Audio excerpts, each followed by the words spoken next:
Matote, aš gyvenu Anglijoje ir šio komentaro sunku nepastebėti, tačiau tai teisingas komentaras. Matote, induistai teigia, kad jeigu per daug sutapatinate save su gyvūnu, daleiskim turite gyvūną, katę ar šunį. Anglijoje šuo mėgstamiausias. Induistai įspėtų jūs ir pasakytų, būk labai atsargus, nes jeigu sutapatini save su gyvūnu, bendrauji su gyvūnu ilgai, pamiršk, kad šuo taptų žmogumi, žmogus gali tapti šunimi. Tai gąsdinanti mintis. Nežiūrint į tai, induistai pasakytų, ar esate girdėję mitologinę istoriją, labai galingą istoriją apie karalių Džadabharatą. Girdėjote istoriją apie karalių Bharatą? Tai puikiai istorija. Karalius Bharata buvo labai kilnus, atsidavęs, mylintis Indijos karalius, senovės Indijos karalius, labai dvasingas valdovas, gyveno labai pozityvų gyvenimą, labai teisingas, sąžiningas karalius. Karalius Bharata tomis dienomis, kai pasiekė tam tikrą amžių, tu palieki karalystę ir išeini į mišką, jūs žinote, aranjaką, išeiti į mišką ir tapti atsiskyrėliu, atsisakyti nuo karalystės, savo turto ir pasakyti, dabar praleisiu likusį gyvenimą galvodamas apie aukščiausius dvasinius dalykus, be materialaus pasaulio. Karalius Bharata išėjo į mišką, pasistatė savo nedidelį namelį, jis juk karalius, nedidelį namelį ir leido laiką medituodamas. Štai kaip atsiranda visos aukščiausios būtybės. Jis leido laiką kontempliuodamas ir medituodamas ir viskas vyko labai puikiai. Jis pasiekdavo aukščiausius dalykus. Vieną dieną prieš jam atsisėdant medituoti, ten buvo nedidelė vandens vaga, einanti šalia jo namų. Taip jis apsirūpindavo vandeniu. Prieš jam pradedant medituoti, jis pastebėjo elnio patelę. Ir ji buvo nėščia. Kai ji bandė praeiti vandens vagą, ji numirė.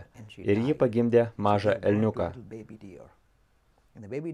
Mažylis būtų nuneštas vandens ir karalius Bharata buvo atjaučiantis žmogus. Jis paėmė mažylį elnę ir atsinešė į savo kuklius namus. Ir pasakė, negaliu leisti šiam elniukui numirti.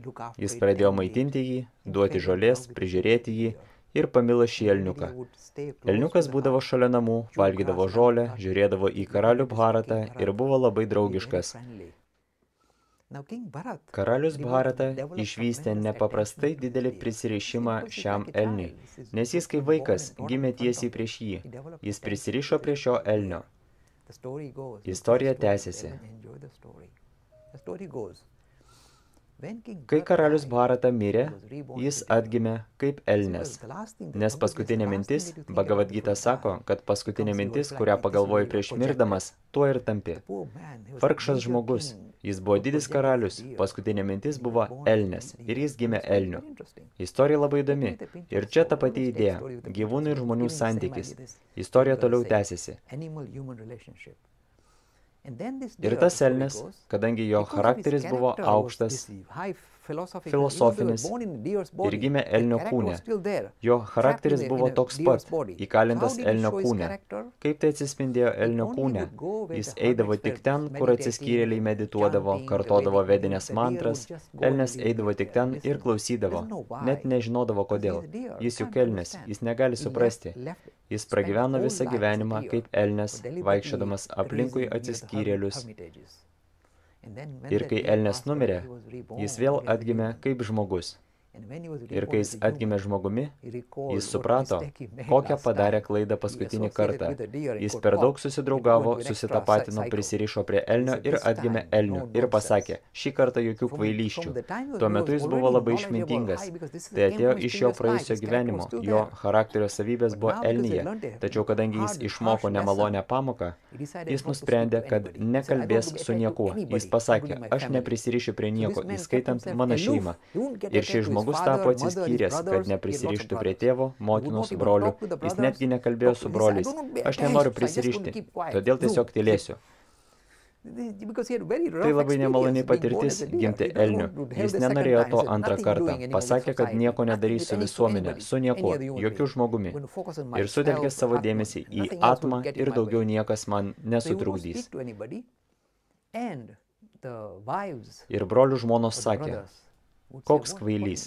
Jis kvailys. Jos vadino jį Čarda Bharat, tik Bharat.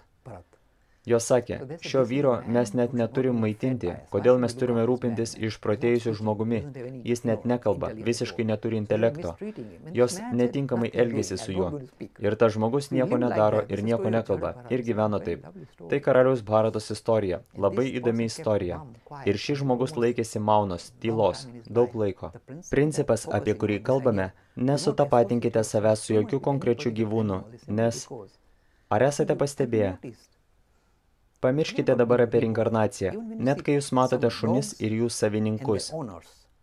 Ar pastebite, kad jų charakteriai tampa panašus? Pastebite tai, kai jie vaikšto ar kalba, pas kažką šukuosina tampa vienoda? Kas čia vyksta? Tai labai neramina. Ypač Anglijoje. Jūs galite pamatyti tai. Ar matėte žmonių su rotveileriais?